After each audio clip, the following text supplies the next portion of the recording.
Olá pessoal, mais uma aula nossa de ciência, né? Hoje a gente vai falar sobre a dilatação de um corpo, né? Que a gente chama de dilatação térmica. O que que vem a ser a dilatação térmica, né? Como que acontece a dilatação de um corpo? A dilatação de um corpo, ela acontece sempre que um corpo ele ganha ou, ao contrário, ele perde calor, né? Então, no caso, quando um corpo ganha calor, a gente fala que ele dilatou, certo? E quando um corpo perde calor, a gente fala que ele contraiu. Então, houve o fenômeno da contração. Então, do mesmo modo que acontece a dilatação, também acontece a contração. Então, quando eu forneço calor para um corpo, esse corpo vai receber calor, a temperatura dele vai aumentar e ele vai dilatar, ou seja, ele vai aumentar as suas dimensões. O mesmo processo, né, ocorre, só que ao contrário, quando o corpo perde calor. Então, quando o corpo perde calor, a sua temperatura diminui e aí ele vai diminuir as suas dimensões. Então, a dilatação térmica, ela vai acontecer, a dilatação e a contração, ela vai acontecer única e exclusivamente pela ação do calor, né? Um corpo ganha calor, a temperatura sobe, dilata, aumenta as suas dimensões. Um corpo perde calor, né? A sua temperatura diminui, então ele diminui as suas dimensões. Então, vai acontecer a contração. A dilatação, tanto a dilatação quanto a contração, ela pode acontecer em qualquer corpo, né? Só lembrando, quando a gente fala corpo, a gente está falando de uma porção de matéria, tá? Uma folha, um tijolo, uma colher, algo, qualquer objeto, ele é um corpo material, um corpo físico, né? Então, seja qualquer corpo no estado físico, né? De gás, de líquido ou sólido, qualquer um do corpo, em qualquer estado físico da matéria, ele vai sofrer a ação do calor, ou ele vai dilatar ou ele vai contrair, tá? Só que a dilatação nos gases, ela é bem maior, ela é bem mais perceptível do que nos líquidos, e os líquidos, por sua vez, são maiores, né? A dilatação acontece maior do que nos sólidos, né? Então, se um corpo recebeu aí, eu tenho três objetos, um no estado gasoso, um no estado líquido e um no estado sólido. Todos eles receberam a mesma quantidade de calor. O corpo que está no estado gasoso ele vai dilatar bem mais do que o que está no estado líquido e esse, por sua vez, vai dilatar bem mais do que o que está no estado sólido, né? Para a gente entender como que acontece a dilatação, eu fiz um esqueminha básico aqui. Então, vamos supor que eu tenho um corpo só, né? Aqui ele está sendo mostrado em três estágios. Aqui eu vou chamar de temperatura 1, temperatura 2 e temperatura 3. Vamos supor que eu peguei esse objeto aqui, vocês podem imaginar qualquer objeto que seja, uma colher, tá? E aí, nesse momento aqui, ela estava a uma temperatura de 20 graus Celsius, certo? Só para vocês terem noção, em cada um desses quadrados eu coloquei 20 pontinhos vermelhos. Exatamente, eu coloquei 20 em cada um deles.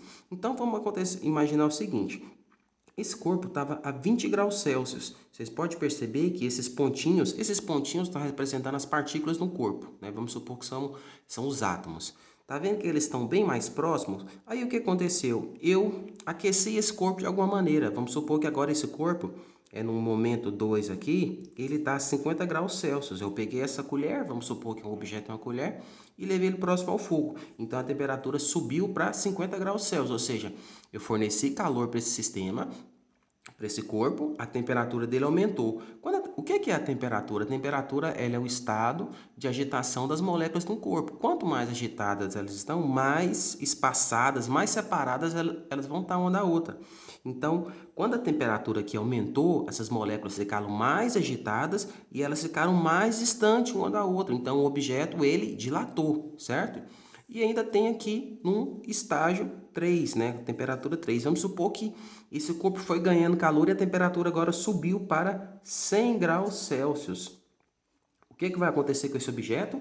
Ele vai ficar maior ainda. Então, quanto mais calor você fornece para um corpo, mais a temperatura vai subir e ele tende a dilatar mais ainda. Ele sempre vai acontecer nessa proporção. Eu vou fornecendo calor, ele vai dilatando até o infinito? Não. Um corpo ele não vai se dilatar infinitamente, tá? Então, todo e qualquer corpo, seja no estado sólido, líquido ou gasoso, ele só vai se dilatar até que aconteça a mudança de estado. Por exemplo, se eu tenho um objeto sólido, a colher é de metal. Eu vou aquecer ela, ela vai ganhar calor, ela vai dilatar até um determinado ponto. Quando eu fornecer muito calor, ela vai atingir o ponto de fusão e ela vai derreter, ela vai passar para o estado líquido. Acontece o mesmo processo no líquido. Ele dilata, mas se eu continuar fornecendo muito calor, ela muda de estado e passa para o estado gasoso. Então, todo e qualquer corpo, ele só vai se dilatar até a mudança de estado físico. Então, chegou na sua mudança de estado físico, essa dilatação, ela para de acontecer. Se você aquece muito um objeto de ferro, ele aquece, ele vai dilatando até que ele derrete, tá bom? Quais os tipos de dilatação que a gente tem? Então, a dilatação, a gente vai trabalhar ela como três. Eu tenho a dilatação linear, dilatação superficial e a dilatação volumétrica. Só para deixar bem claro, toda dilatação que acontece, ela é volumétrica. Toda dilatação que acontece, ela é volumétrica. Ah, mas por que eu estou falando que tem três? Porque acontece o seguinte, todo corpo ele é tridimensional, ele está em três dimensões, certo? Então, toda vez que você aquece um corpo que ele vai dilatar volumetricamente, ou seja, nas três dimensões. Só que, vamos imaginar três objetos diferentes. Vamos supor que eu tenho uma corda de violão, certo? Vamos supor que eu tenho um papel alumínio, tá? E vamos supor que eu tenho um bloquinho de um peso de ferro.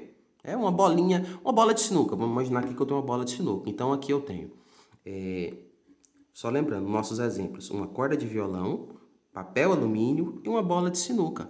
Tá? O que vai acontecer se eu aquecer essa corda do violão? Ela vai dilatar. Então, recebeu calor, aumentou a temperatura, acontece a dilatação. Toda dilatação ela é volumétrica. Só porque nesse caso da corda do violão, eu vou perceber ela nas três dimensões. A corda de violão ela é bem fina, né? Ela tem aí em torno de 0,1 milímetro. É uma coisa bem fina. Então, se ela dilatar, eu vou perceber nas três dimensões ou vou perceber ela em linha reta, no seu comprimento? Eu vou perceber ela no seu comprimento. Por isso que a gente fala que esse tipo de dilatação ela é linear, tá? Se eu pego aqui uma folha de papel alumínio, que era o meu exemplo, e aqueço ela, a folha de papel alumínio ela é bem fina. O que eu vou perceber? Eu vou perceber que vai aumentar a espessura dela ou eu vou perceber que vai aumentar a área dela? Eu vou perceber que vai aumentar a área dela. Por isso que a gente fala que houve uma dilatação superficial. Agora, se eu pego um objeto como uma bola de sinuca e eu aqueço ela, ela vai dilatar. Aqueceu, né? Recebeu calor, aumentou a temperatura, houve a dilatação. Quando essa bola dilatar, eu vou perceber nas três dimensões, quanto a largura, quanto a altura, quanto a profundidade dela. Então, as três dimensões delas vão ser perceptíveis. Toda dilatação ela é volumétrica, só porque aqui a gente diferencia ela pelo que é perceptível.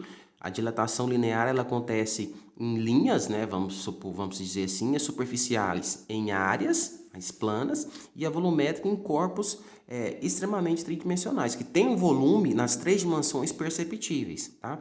Por isso que a gente estuda as três de maneira um pouco separada, tá? Mas só lembrando que toda dilatação ela é volumétrica, né? Exemplos, por que isso é importante? Vou dar você dar um exemplo. Aconteceu um incêndio, não tem noção do ano, mas aconteceu um incêndio numa floresta nos Estados Unidos e por essa floresta passava uma linha de trem. Então, a linha de trem, ela era reta, né, obviamente. E aí, após o incêndio, né, quando ele foi controlado, eles observaram as linhas do trem e elas estavam todas onduladas. Por quê?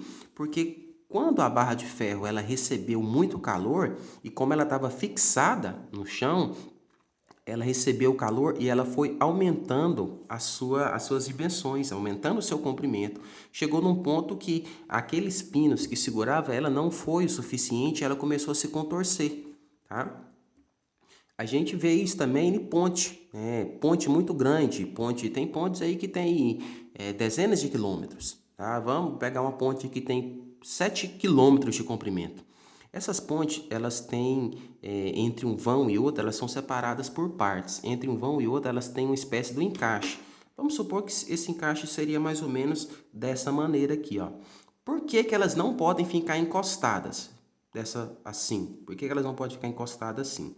Porque acontece o seguinte, em dias muito quentes, recebe calor, ela dilata. Então, ela vai fazer isso aqui, ó. Elas vão entrar uma dentro da outra até topar. Se fizer um calor muito excessivo, ela até chega a levantar um pouquinho. Em dias frios, ela se contrai, ela diminui o seu tamanho e ela vai fazendo isso aqui, ó. Ela vai afastando uma da outra. E é uma dilatação perceptível. Se você vê uma dessas emendas de perto, você vai perceber a diferença no espaço que elas têm de uma para outra, num dia quente e num dia muito frio, tá? Último caso aqui, ó, dilatação anômala da água. Por que dilatação anômala? Anômala quer dizer que é uma anomalia, que ela foge dessa regra aqui, que ganha calor, aumenta, perde calor, diminui, tá? Por quê? Porque a água, a gente encontra ela nos 3 estados, sólido, líquido e gasoso. Só que, o que acontece nessa dilatação anômala? A água no estado líquido, vamos pegar a água no estado líquido. Quando você aquece, o que vai acontecer? Dilata, aumenta o tamanho. Quando você perde calor, diminui a temperatura, ela contrai. Então, a água, ela acontece da seguinte maneira. Vamos supor que a gente tem a água aqui, num primeiro momento, temperatura 1, de 20 graus Celsius. Obviamente, já está no estado líquido, tá? E aí, você colocou na geladeira. O que vai acontecer? A temperatura vai diminuir. Então, diminui a temperatura, perdeu o calor, então ela vai contrair. Então, a água, ela começa a contrair, ela começa a diminuir o seu tamanho. Só que a água, ela tem uma característica que ela vai ter o seu volume até ali em torno de 4 graus, tá? Então, quando a água chega na temperatura entre 0 e 4 graus Celsius, tá? Ela já começa a dar uma mudada nesse comportamento. Então, a água vai contraindo, contraindo, contraindo. Chega nesse intervalo aqui, ó, ela está na sua densidade máxima, tá? Ela tem o seu volume comprimido ao máximo. Quando a água atinge 0 graus Celsius, ela vai congelar, ela vai atingir o seu ponto de solidificação, né? Ponto de fusão também. E aí a água vai congelar. Mas o que que acontece? A água no estado líquido, vamos supor que as moléculas dela ficam toda bagunçada. Quando ela chega no seu estado sólido, elas se organizam e ela ocupa um espaço muito maior. Você pode perceber isso se você colocar uma garrafa PET. Pega uma garrafa PET, né? Independente do tamanho, enche ela totalmente com água e coloca no congelador. Você vai perceber que depois que ela congelou totalmente, ela expandiu, ela aumentou suas dimensões. Por isso que a gente fala que a água tem um caso anômalo, ela tem uma anomalia que ela foge um pouco à regra da dilatação.